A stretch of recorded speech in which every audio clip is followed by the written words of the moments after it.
Hello, math learners. Can you answer the problem projected on our board? If you can't, then finish this video because today we will be talking about the third measure of position on ungrouped data. It is all about percentile. So in this video, we will be discussing the last measure of position as well as how to use the interpretation as well as formulas in getting the values needed in solving the problem. So before anything else, hit the subscribe button and notification bell for you to be updated of these cool clear math videos just like this. So without further ado, let's do this. Okay, first question is, what is a percentile? Percentile is the position in hundreds that a data value holds in the distribution. We already talked about quartile. It talks about 4 parts. We also talk about the decile, and that is on 10 parts. Now for percentile, we will be talking about 100 parts. So if you don't know anything about our quartile or decile discussion, you can check our videos on the link. Now, continuing, it divides the distribution into 100 groups. Alright, so the look of it is like this.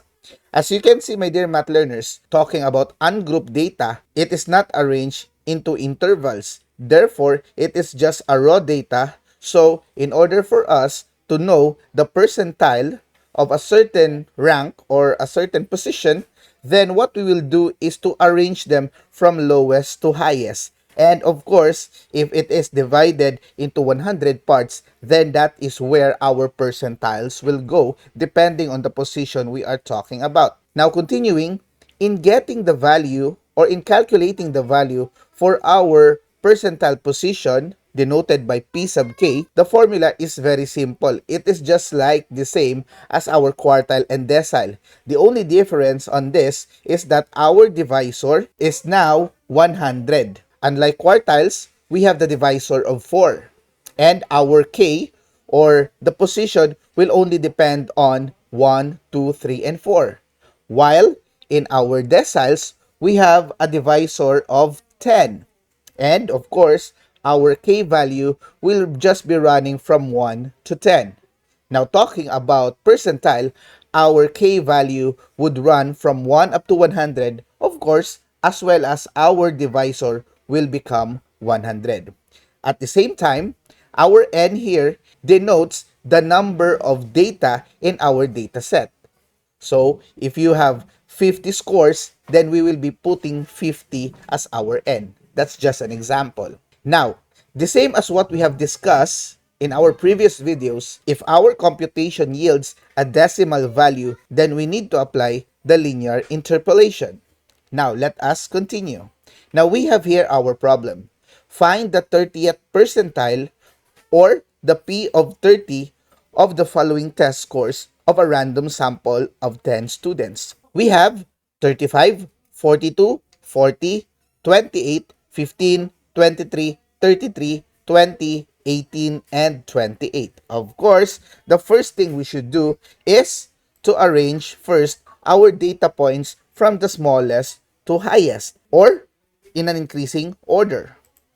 And our result will be like this: 15, 18, 20, 23, 28, 28, 33, 35, 40, and 42. So we have 2, 4, 6, 8, 10. We have 10 data sets. Therefore, the 10 value now will be our n. Okay, so now let us continue.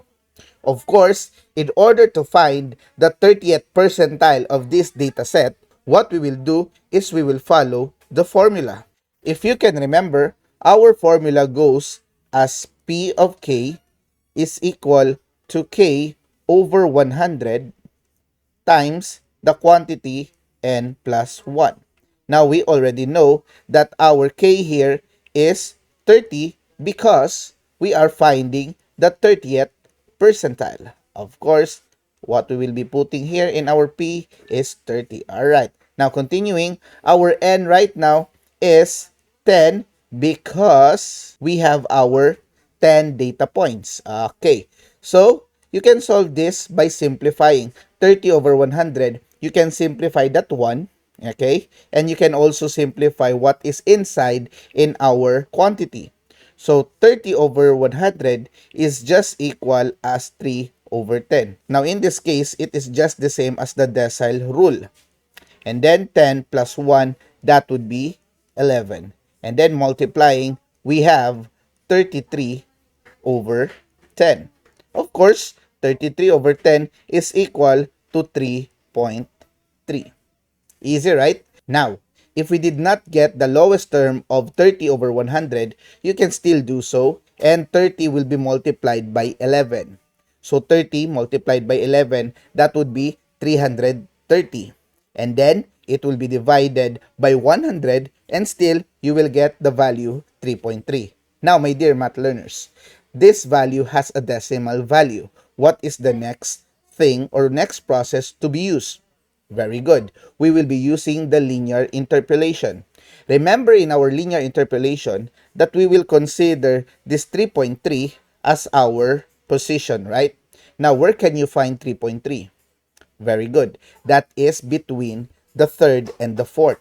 Okay, so in our data set, we will be considering our third and our fourth here. So that will be subtracted with each other, and that is 23 minus 20, giving us a value of 3.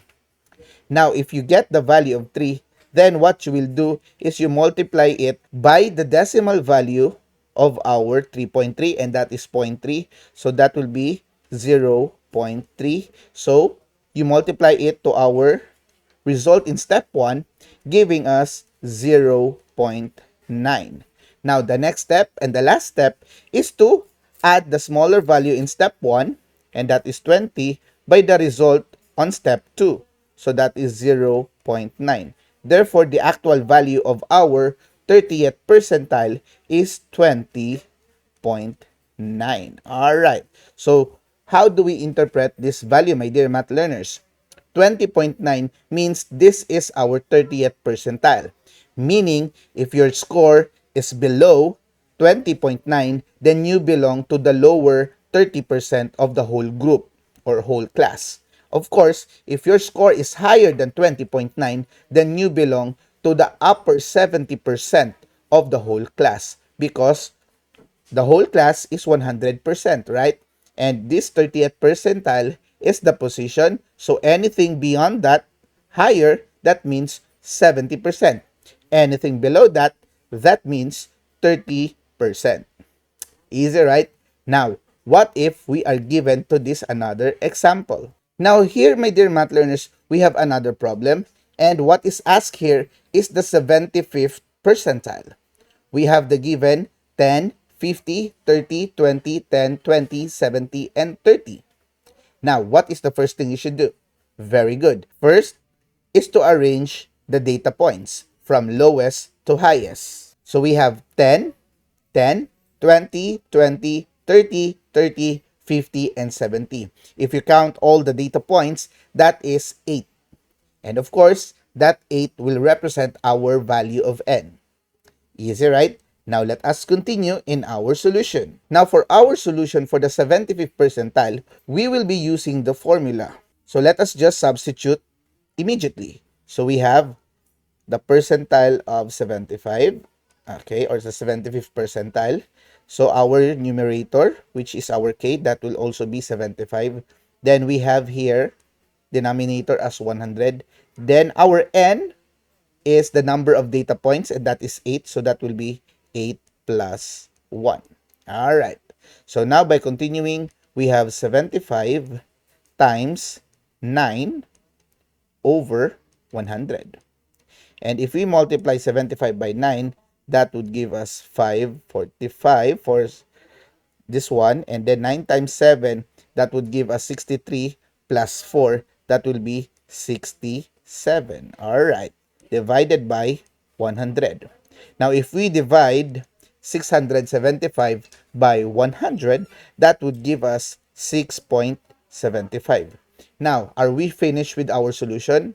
Very good. Not yet, because it yielded a decimal value. So, therefore, we will find the two positions where 6.75 is located. Very good. That is on the 6th and on the 7th data point. So, this is 6th and this is 7th.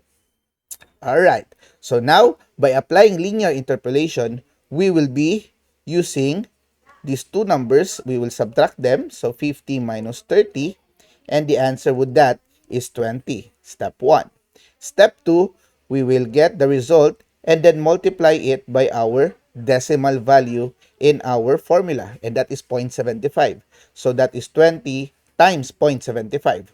Then by multiplying, we will have 0.75 multiplied by 20. Alright, I will just show this to you. I will just bring down 0 because that is an example or a technique in multiplying numbers with 0. Then you just multiply 2 times 5, that is 10. Alright, carry 1. Then 2 times 7, that is 14, plus 1, that is 15. Okay, so you just cancel two decimal values and you will have the value of 15. Alright, now this is the result of step 2. What we will do is we will copy the result in step 2 and we will add it to our smaller value in step 1, and that is 30. So by doing so, we have the value 45. And 45 right now is our P of 75, or the 75th percentile. Meaning that any number or any score higher than 45, you belong to the 25% of the whole class, upper 25%. And any number below 45, it means that you belong to the lower 75% of the whole class. I hope you got that one, my dear math learners, because this is the whole discussion in the measure of position talking about quartile, decile, and percentile. Now, for further information, I will give this to you. Hello, math learners. I have here the generalization of the three measures of position we have discussed for ungrouped data: the quartile, the decile, and the percentile. As you can see in this figure, we have the quartile, the median, the percentile, and the decile. As you can see here, quartile 2, the median, the 50th percentile, and the decile 5 or the 5th decile have the same value. It means that regardless of the three position, if you are talking or if you are getting the value of the second quartile, the 50th percentile, or the 5th decile, you are just getting the median of the whole class. Of course, this also represents how the quartile, the decile, and the percentile are interconnected with each other. So I hope this given diagram can make you understand that this lesson in measures of position for ungrouped data is very, very easy.